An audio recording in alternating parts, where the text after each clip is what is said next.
Today is Father's Day, and today we're going to talk about the father of all cryptocurrencies, Bitcoin, and I'm going to show you why this bull market is not over. Even in light of recent events, even in light of something that's going to be happening this Wednesday, this bull market is not over. There is a very long way for Bitcoin to run, and I'm going to share with you exactly why in today's piece of content.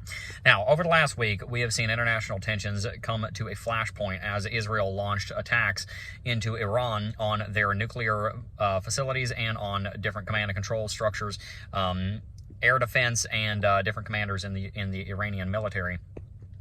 This has, of course, led to a major crash in the United States markets. It's led to a massive rally, a massive uptick in Brent crude oil, which makes a lot of sense because Iran is seeming to threaten to close the Strait of Hormuz if things start going too far in Israel's direction, to basically throw a wrench in global politics and force people to start taking their side a little bit more. We've talked about that in previous content, but in short, over 20% of international petrochemical products pass through the Strait of Hormuz to exports, and if that was closed, that would, of course, drop the overall global supply of crude oil by about 1/5, which would lead to a massive increase in the price of gasoline and natural gas, which would be absolutely terrible for Western modernized nations.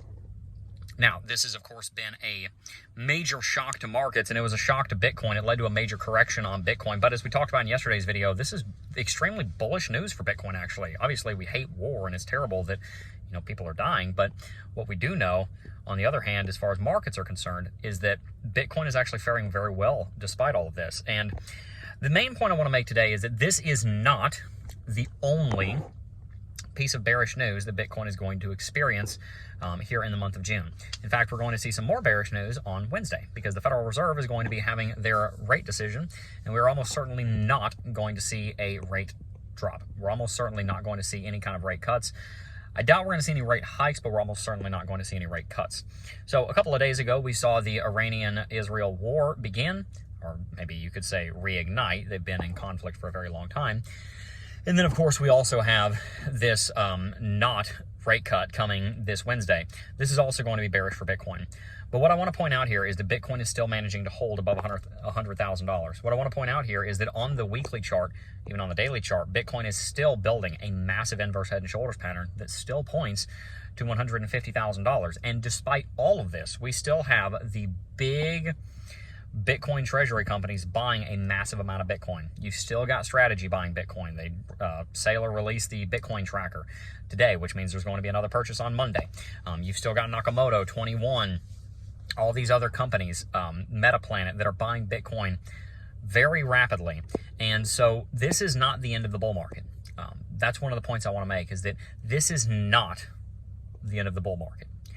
I would be extremely surprised if it was, because Bitcoin is able to hold extremely firmly here above $100,000 despite recent events, despite what we're going to see happen on Wednesday of not having a rate cut. Bitcoin is still managing to hold firm. First point. Second point is that while it's holding above $100,000, it's also just, quite frankly, staying bullish. I mean, Bitcoin is not in some kind of free fall. Instead, Bitcoin is just ranging here. And we've transitioned from these massive 40, 50, 60% corrections in the middle of bull markets to basically Bitcoin just trades sideways. This market looks much more like a staircase than a market where we have these massive capitulations. And that speaks to two things. One, it speaks to the maturity of the Bitcoin space, where we're not seeing 40% drops anymore. We're seeing 30 to 35% drops, but normally 20 to 25% drops. But it also speaks to how much higher Bitcoin is going to go.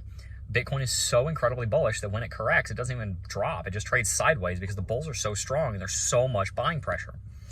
And so the fact that Bitcoin is showing extreme short-term strength, coupled with the fact that Bitcoin has managed to fare these bearish events extraordinarily well, leads me to the conclusion that this bull market is far from over. In fact, I believe that by the end of this year, Bitcoin will have surpassed $160,000 at least. By summer of next year, Bitcoin will likely have passed at least $200,000 to top out this bull market. From that point in time, Bitcoin will do one of two things. If we go through more conservative rallies, we may see an end of the 4-year halving cycle. If Bitcoin goes through a massive rally, a moonshot rally up to $200,000 or $250,000, then we might see a capitulation with a bear market bottom happening sometime around January 1 of 2027. I'm not going to bet against the 4-year halving cycle until I have data to prove that it is going to be invalidated, and so far we don't have that. We're 6 to 12 months too early to make that call, but I hope that it's gone. I hope that the 4-year halving cycle is dead, and it very well may be. All of this to say, short-term, medium-term, long-term, Bitcoin still looks extremely bullish, and we are still trying to acquire as much of it as we possibly can, not in spite of the fact that there's conflict in the Middle East, but partially because of it. Bitcoin, as we talked about yesterday, is taking the mantle of two different titles. One is taking the mantle of the international safe haven. We talked about how bonds and gold represent the international safe haven. And number two, Bitcoin is also acting as the base rate. It is the base rate to compete with. So it's taking the mantle from the S&P 500 in that case as well. Over the next 15 years, you're going to see all kinds of capital markets draining into Bitcoin. It's going to come out of real estate. It's going to come out of bonds. It's going to come out of gold. It's going to come out of securities. It's going to come out of cash, the 5 big categories. And it is going to lead Bitcoin to 20, 30, 50, $100 trillion in valuation. And you're going to see Bitcoin trading at $3 to $5 million by the end of the 2030s. By the beginning of the 2040s, Bitcoin will be adopted as one of, if not the most important investment vehicles in the history of mankind.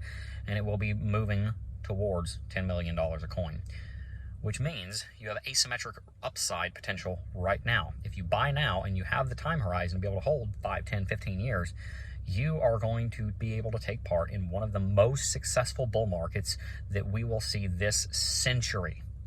And if you don't, you will live the rest of your life with a lot of what ifs and a lot of maybes and a lot of I wish I could have's and a lot of regrets. So stack sats as hard as you can. Don't sacrifice the stability of your family to do it, but stack sats as hard as you can. Work hard. Sell things you don't need. Cut bills you don't need. Sell the stupid car with a massive amount of debt on it. Maybe downsize. Maybe a smaller house that you can actually financially afford. Do whatever it takes, but get yourself some Bitcoin and hold on to it for a decade, 2 decades. You'll be glad you did. Happy Father's Day to all the fathers. Thank you most importantly to our Father which art in heaven. Hallowed be his name. We thank the Lord Jesus, the Son of God, for what he did. And we thank God the Father for creating us. And I would encourage you to seek a relationship with Jesus Christ so that you can get to know the Father of all creation, that being God. Big shout out to my father, who was always there for me and is always there for me. Thank you very much to him for everything that he taught me. And a big shout out to all of my fathers that are watching this. You're doing great. Good job trying to stack sats for your kids. I love to see it. Trying to build financial sovereignty for your family. I love to see it. One final update. I am working on the studio. In fact, I have some different furniture coming in right now. In fact, it'll be here in about 20 minutes. So I've got some really exciting things that we're developing. Stay tuned. I expect our set to be done probably about a week from now. We're kind of honing in on exactly what we want it to look like. I think it's going to be really cool. So stay tuned. I think you're really going to like it. See you in the next one. Peace.